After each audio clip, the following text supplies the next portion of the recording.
And here we have a very famous site at the Polo Scientifico. No, they're not more students. No, they're not the brightest minds in Italy. Well, actually they could be. They're sheep! There's sheep at the university. Isn't it great? What every university needs. I apologise for the poor camera work, but this is an opportunity too good to be missed.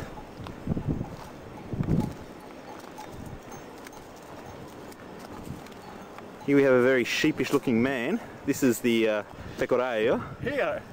Here students are not different from sheep. We can see camel.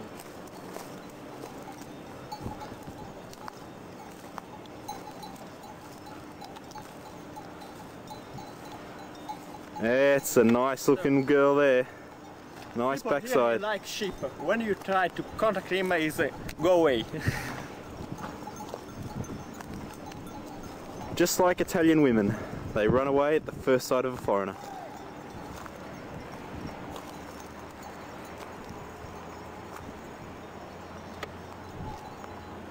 And if we look carefully, here's the equivalent of Bertini, the leader of the sheep. That is a dog like sheep. Don't put your finger in front of the lens. In Italian you can use it. No, not in front of the lens. So there you go. It's not in front of the lens, it's in front of you. We've seen it all now. The Polo Scientifico. Here's CERM right here. A lot of sheep also there. CERM and the Polo Scientifico. It's got it all. Sport museum. They have give interpretation, Robert. No. Sport museum, first part. This is the sport museum of the university. I believe this was unearthed about 20 years ago, and this is believed to date back to the Roman times. Being such an important historic relic, nobody is allowed to go anywhere near this place. As you can see, There's no one. it's preserved in absolute perfection. Thanks to the fact that nobody has ever been here. No one used this place. For 7 months we're here and never we saw 5 times just saw people using this place, mostly to play frisbee. Oh, anyway, to rent a court, basketball court, it costs 32 euro for an hour and a half. It's cost less to build it. A sport museum. Robert? This is the bus. That comes Don't from know where it goes or where it comes from. The only thing we do know is that it's always empty. What is the point? So Robert, how do you get from your home in Florence to the University of Florence? Well, fortunately, it's not too inconvenient for me. Robert, how do you get from the Florence, where you live in Florence, how do you get to the University of Florence? Well, first I take the 28 bus that leaves from just outside my door. Now, this 28 bus doesn't actually go to the university. I catch it until Sesto Fiorentino, a small town outside of Florence. From there, I get off the bus at the cemetery. And at the cemetery, I'm about 2 kilometers from this place.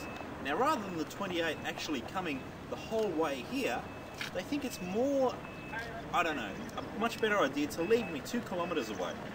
I then have to wait for another bus, which comes every 20 minutes, and of course, they're not timed, and I have to catch that bus to get finally here. To Florence. To the Polo Scientifico. But what actually the distance between the University of Florence to Florence? Is it 500 kilometers? Is it 700 kilometers? Oh, how do you it's about estimate? 10 kilometers, 8 to 10 kilometers. 8 10 kilometers from the center. Let's say from the suburbs, 2 kilometers. Yes, it's practically in Florence, really. A couple of kilometers, perhaps.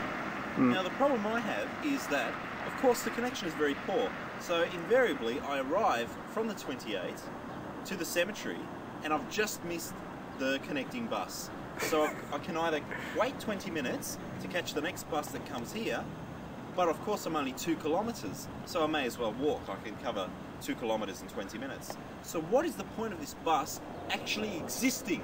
It has no point. So I'll tell you what is the point. The point is, that in the University of Florence they think about environmental issues.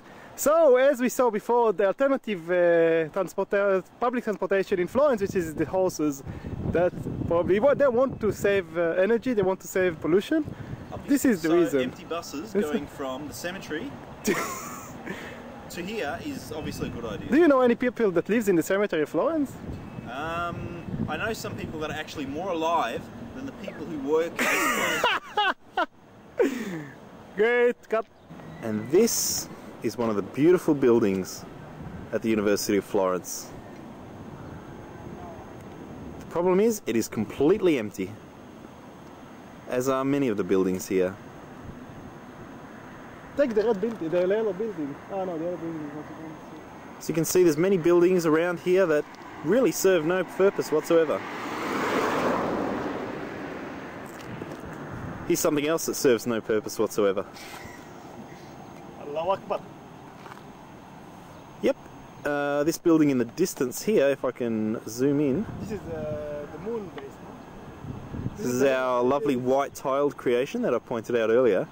Again, this one is not finished and has no one in it. So it's not just one or two buildings. A big majority of the buildings here don't actually have anyone in it. This is the Mensa, the only place where you can get anything resembling food in this place.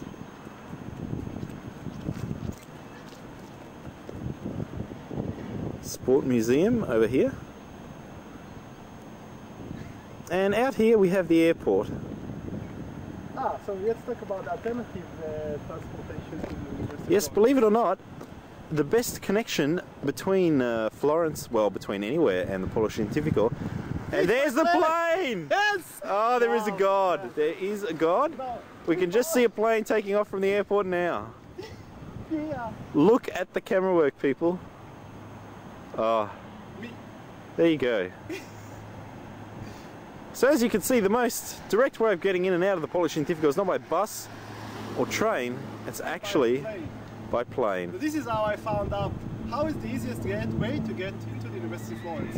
As you see, the airplane was just arising. So next to us, 500 meters, there is the airport, which connected us with Pisa. But from Florence into Pisa, there are really good connections by trains or by buses. So the way to get there is from Santa Maria Novella, which is the main railroad station in Florence, to get a train to Pisa. From Pisa, you take a plane to the Polo Scientifico, to the airport, which is over there, and from there to here, it is really walk by 15 minutes, or you can take a bus that's really connected very good with the Polo Scientifico. So we were found to get into the Polo Scientifico without buses, but with the main public transportation, which is the plane. And that is excellent thinking, Ellie. You could almost apply for Italian citizenship with just that sort of line of thinking. Now here, of course, we have some sort of maintenance going on the building that has nobody in it. They appear to be cleaning the windows, which is, of course, very important for buildings that have no one in it. Now let's continue our tour of the Polo Scientifico.